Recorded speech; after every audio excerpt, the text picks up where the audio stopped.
That's what the devil. Hello and welcome back to the podcast. I'm solo again. Parker's not here. He is taking care of his brother right now. Nothing's wrong with his brother. His brother's just visiting and Parker is with him. But as they say, the birds with the strongest wings or fly alone, right? Also, there's the one, great minds discuss ideas, average minds discuss events, small minds discuss people. Speaking of which, there was these people at the store that I work at. By the way, that was a joke. There was these people at the store that I work at that they were old, and it was just, so I have to set the scene for you. So there's an aisle. You know how store aisles are, right? They're just kind of, I don't know. They're all, unless you're in a store that has more than one set of aisles, each set of aisles or a set of aisles is just a bunch of straight lines of shelving that are parallel to each other for however long, right? We all know what aisles are. So on the end of these aisles, you have these end caps. So some end caps have freezers on them. And I'm coming from the direction. So I'm there's an aisle, right? And the aisle goes along the perimeter of these, not an aisle, but there's a walkway, and the walkway goes along the perimeter of the store, like just on the outside. So you imagine you're walking and you're looking into every aisle, like when you're looking for your parents. So I'm on the right side and I'm going straight ahead, and this guy is in front of me on the right side because the aisles are on my right side. So the traffic of people on my left that are going and walking past me, they have to get in front of me to open a freezer door to look in, right? So I see these for real old people, like old. They're like 85. And this dude, he has a cane, and it's on some old people, they put the cane on their forearms like savages when they're not using it. You know, they're like, look at my cane. He was doing that, and his wife is holding the cart that's in my way, in the front of me, and she's just looking at me, right? So I smile, say hello, and I stopped. And I stopped behind the end cap in front of them. So the aisle was open. So we were separated by an aisle, and people were coming out and turning and whatever, right? And I'm just waiting to go by them. But then came the culprits. These were slightly less old people. They're like in their 60s, and they're coming from the opposite direction, but on their side they have chicken. It's a little stand where they have hot chicken in it. So this dude, they're coming from the opposite direction, and this dude's wife angles the cart out and blocks that side of traffic. So now people can't get by, and they're trying to zigzag in between this old guy. Then the super old lady is like, all right, I'm going to move this and go into the aisle. So she moves the cart and she goes into the aisle. Keep in mind, I'm on the end cap in front of them, so I can't see into the aisle. I'm separated by this long like dolly cart type thing. And I see her back up, and she had her hands out just because I don't know why. And she's backing into the aisle, and I see her backing in, and then all of a sudden I just see the hands just disappear. Like they just like they were moving slowly because she was walking back, and then her hands just get pulled into the aisle. Like she just got pulled. So she fell backwards. I realize this. I'm leaning on this cart, and I'm just like, okay. So I start making my way around my cart, but her husband, this guy that was like shaking, this 89 probably year old guy, he just like, I saw him walk up to this freezer door all wobbly and shit. He summoned the energy. I got to see him when he was young again. It was crazy. This man stood, you know how old people are hunched over? This guy, and he's probably a big guy. He was like probably like 6'1" or something, decently tall guy, whatever. But he was probably 5'10" or something. I don't know. It was dramatic. Okay, he was hunched over. He stood up and just did two big strides. And he just like grabbed her, and he's like started asking her if she was all right and all this stuff. And then, I'm on the, I got bored. Like, I was like, oh shit, there's a ton of people there. Everybody's freaking out. Everybody's coming here. I'm going to leave then. So I went and got one of the managers just to make sure somebody at least went there. And then I leave. Apparently she was fine. They just got her a wheelchair. But I thought, and I don't think they can do any suing or anything because she fell. There was nothing there. It was because of the other people were like pushing her cart. It was crazy. And they just left. I was like, damn, you're those people. I could tell how you drive by how you operate your car, all right? And you know what? some people are legends. I saw one guy maneuver a cart and it had a wobbly wheel and he was still controlling it and shit. And it's like those people, I bet that guy's like a rally car driver or something. There's a lot of weird things at grocery stores if you work at them. I don't know how many, because you work all hours, so you see all the people come in. And obviously the rush hour shifts, you see just regular people, but it's always old people in the morning. Late at night, just the weirdest type of people. Probably 2 days before this that I saw this old lady fall. I talked about this with Parker on another podcast where there's like people saying weird things, but these people walked by and they were talking like, you know how Pikachu does his thing? I never watched Pokemon, but Pokemon is so huge. I know Pikachu, Charizard, Charmander because of that one song. But anyway, the Pikachu where he's like, power up or whatever the fuck he says, that his voice, that is what they were doing. It wasn't like baby voice, but I don't know if it was the animation stuff or if this was just some kind of weird, but they were like normal looking, which I couldn't, I looked around twice to see where it was coming from because and normal by, you know what I mean by normal, like not the one to make a noise like this. Like I expect you to be wearing some goggles or some shit if you're gonna make a noise like this. They were so close to me in an empty store. So they knew, and in the moment, I admired them because I was like, wow, they just don't give a shit. And then I kind of walked away. In reality, that's what happened. But after me thinking that, and then me walking away, there was a good probably 10 seconds, that's a long-ass time. 10 Mississippi seconds. Like, that's a long time. And I'm standing there looking at the stuff, and they just have a whole conversation like this between the farting on people and this type of thing. You're having some weird relationships out there, but who am I to judge? I like, the weirder the better. You spice up my night. If it was just some normal people, look at, hey Sally, look at this cat food. I like seeing cool things. Not the old lady fall. I felt bad about that.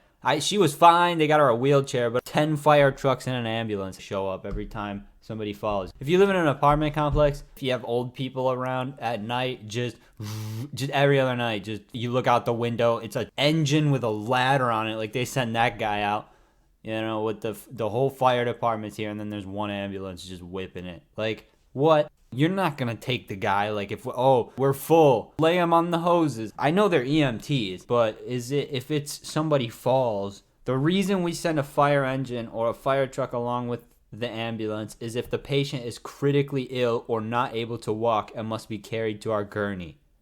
Damn, paramedic diss right there? Ill or not able to walk and must be carried to a gurney. The additional people staffing the fire engine or truck ensure that patient care needs are met in a timely and safe manner. I want a more conclusive answer. When a 911 call comes in, dispatchers often are not given the precise or complete information.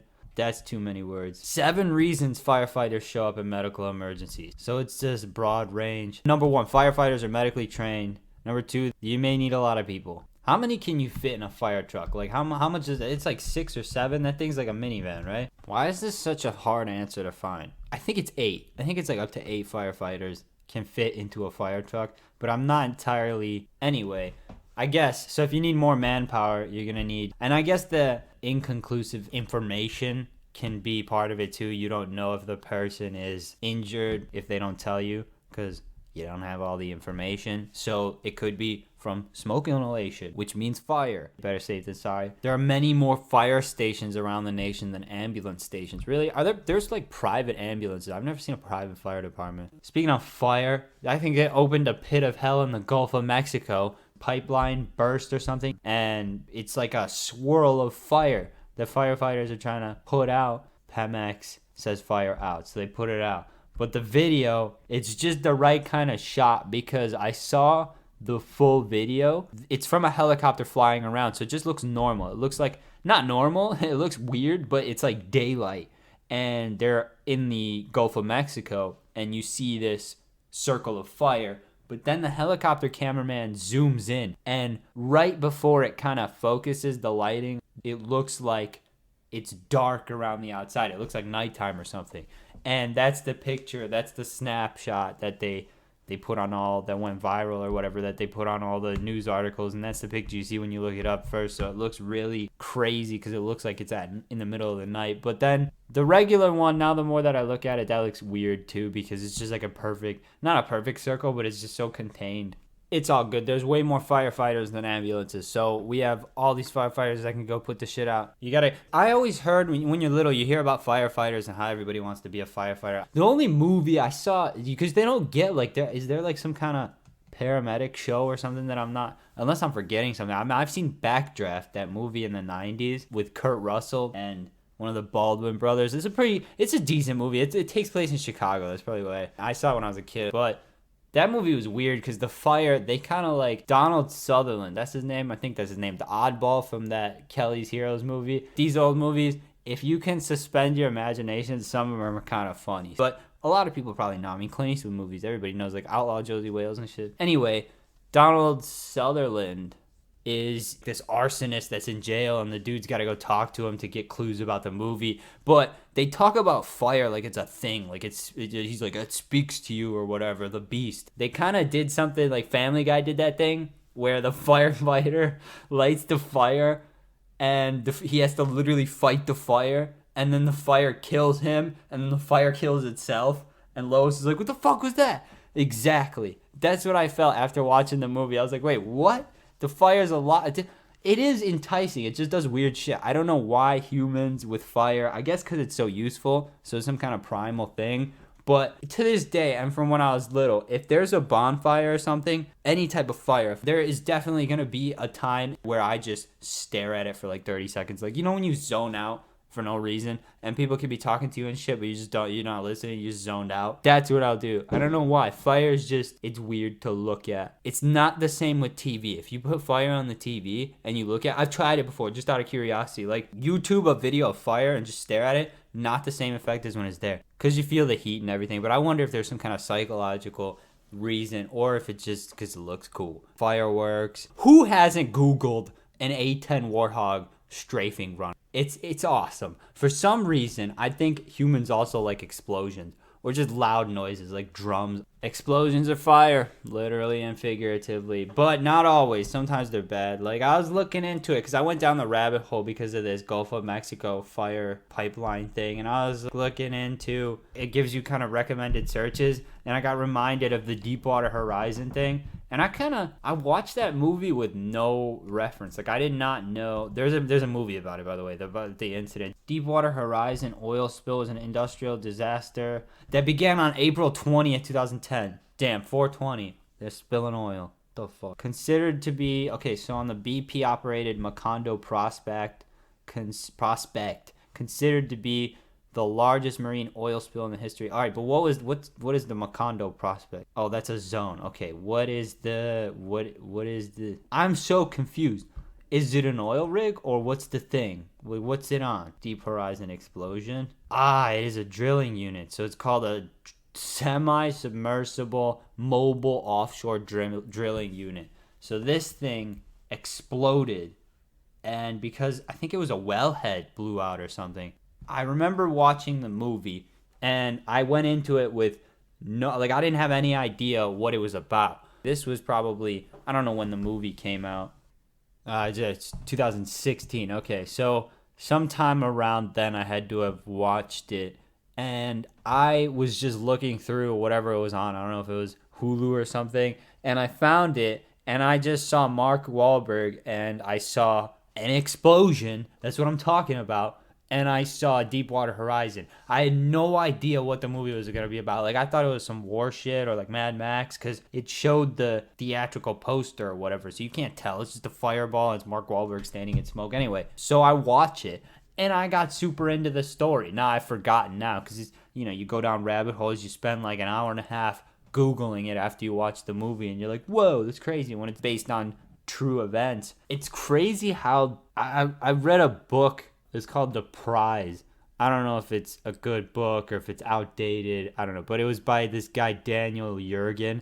And it kind of talked about the progression of oil and all the, like, it goes into the history of getting oil and all this stuff. Personally, just being in the world and hearing things, it's like, I like to unlock things. Like, you ever heard something a lot and you're like, what the fuck? What is that? Like, people talk about an event or something, like, oh, this scandal or this. And you just hear it a lot, but you never, or a reference to a movie you've never seen that you hear everywhere. And you're like, all right, I got to watch this movie. I got to be in on this. So That's the same thing with this whole thing. It's like, why is everybody, what is this, what is going on, what's the big deal? So that was my background going into it. I was like, what the hell is happening? And it's just it's not that difficult to follow, but from the beginning of like the 1800s, not the beginning of the 1800s, from the beginning of the book starting in the 1800s and then to present. Well, the book stops at like, I think around like 2005-ish, or I don't know when it came out, but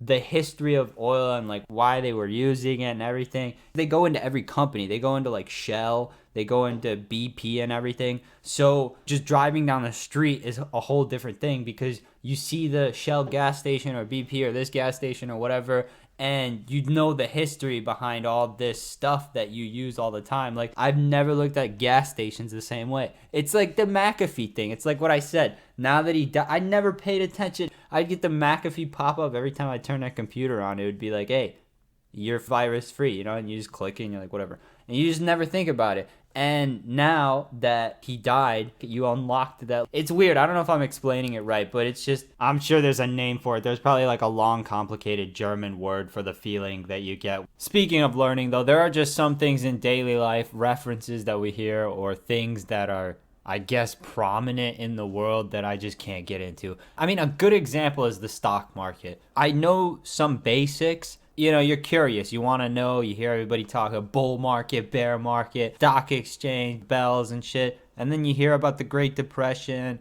I think it was Black Tuesday. So with everybody talking about it, I was like, I want to know what's going on here. So, you know, you get the books, the popular books, Millionaire Next Door, and like a random walk down Wall Street. This is kind of interesting, but at the same time, I just don't want to deal with numbers. It just shows how much I don't know about stocks. I know blue chip stocks are stocks that are not as volatile, or they have a reputation for being good, positive returns. We got the S&P 500, Standard & Poor, 500 largest companies in the U.S. I don't know any more terms. What is Dow Jones? What's the other one? Oh, NASDAQ. You hear that on the news all the time. What are those? Let me see if I can look that up. Okay. Dow Jones Industrial Average is a widely watched benchmark index in the U.S. for blue chip stocks. Why is it called the Dow Jones? It was developed by Charles Dow and Edward Jones. What is an index? Oh, I get it. So it's kind of the same as the S&P 500. It's just a measurement. I don't know how to explain this. See, stocks.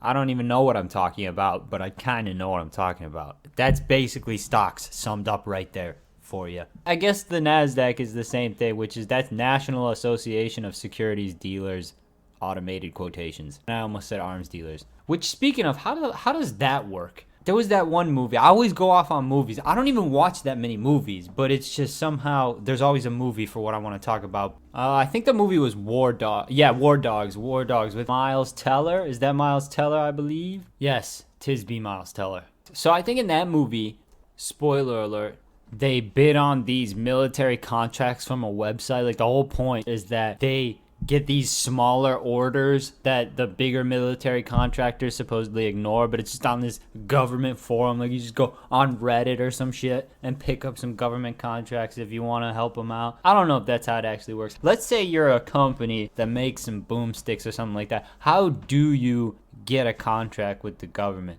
Is there like a yearly application? Do you write to your local congressman? What do you do? How to become a defense supplier. Step 1, explore small business Okay, this is all bullshit. Identify your product or service. Satchel charges. 3, obtain a data universal numbering system. Oh, here we go. 1, complete the initial registration process. 2, conduct research and make contacts. 3, become familiar with military standards. 4, give a proposal. So just make connections with, I don't even know of a company who has contracts. Oh, there's a defense contract management agency. That's great. I still don't know how to, so I guess you just got to call them and see what's up. I don't know. I think you have to be like an established company or like already a weapons company, right? And then like, for example, what's a weapons company? Like Glock.